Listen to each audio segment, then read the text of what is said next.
Halo semua, perkenalkan nama saya Frido Yohanes.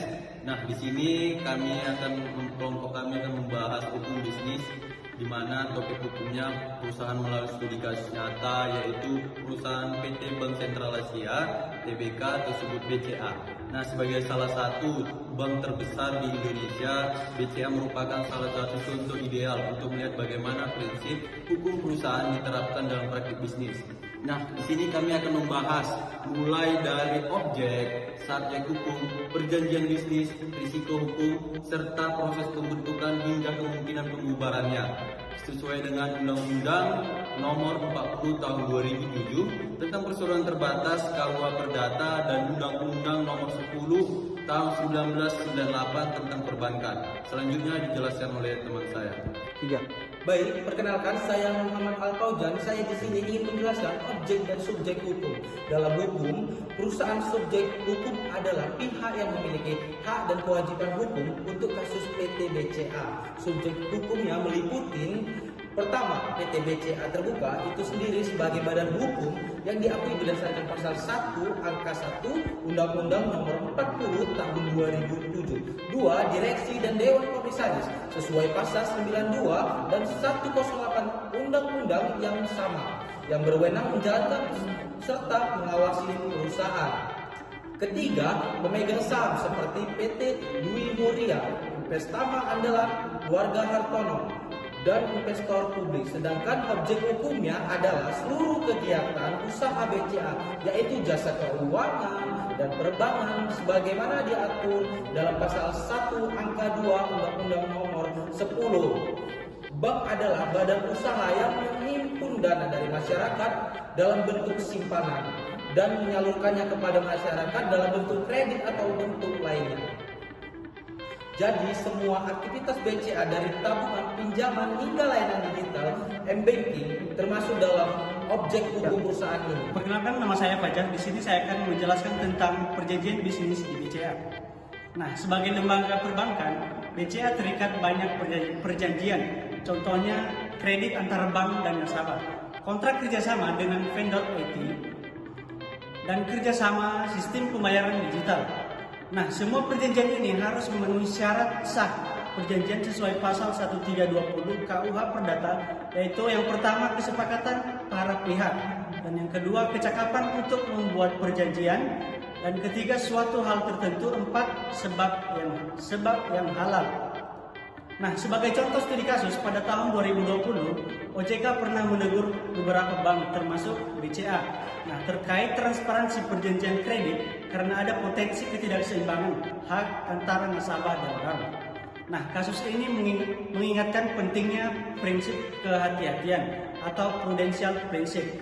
Nah, dalam perjanjian bisnis perbankan sesuai pasal 29 ayat 2 Undang-Undang Nomor 10 Tahun 1998 untuk meminimalisir risiko, hukum BCA menerapkan prinsip Good Corporate Governance atau GCG yang diatur dalam Peraturan OJK Nomor 55 atau POJK 03 Tahun 2016. Nah, seperti transparansi, akuntabilitas, tanggung jawab, independensi, dan kewajaran. Nah, selain itu, setiap kontrak bisnis BCA mencantumkan klausul penyelesaian sengketa melalui arbitrase atau mediasi. Nah, perbankan agar tidak langsung berujung pada gugatan di pengadilan. Halo, perkenalkan nama saya Martin Julius Gultom. Nah, jadi di sini saya akan membahas pembentukan dan legalitas perusahaan PT BCA. Kalau kita bicara soal pembentukan PT BCA, prosesnya mengikuti ketentuan dalam pasal 7 sampai pasal 9 UU Nomor 40 Tahun 2007 tentang Perseroan Terbatas. Langkah-langkahnya antara lain: yang pertama, didirikan oleh minimal 2 orang pendiri dengan akta notaris berbahasa Indonesia. Yang kedua itu disahkan oleh Menteri Hukum dan HAM sehingga memiliki status badan hukum. Yang ketiga, memiliki modal dasar, modal ditempatkan, dan modal distor yang jelas. Yang keempat, menyusun anggaran dasar yang memuat nama, tujuan, kegiatan usaha, dan struktur organisasi perusahaan. Sebagai fakta, PT Bank Sentral Asia (TBK) didirikan pada 21 Februari 1957 dan telah menjadi perusahaan yang terbuka atau TBK sejak 31 Mei tahun 2000. Terdaftar di Bursa Efek Indonesia.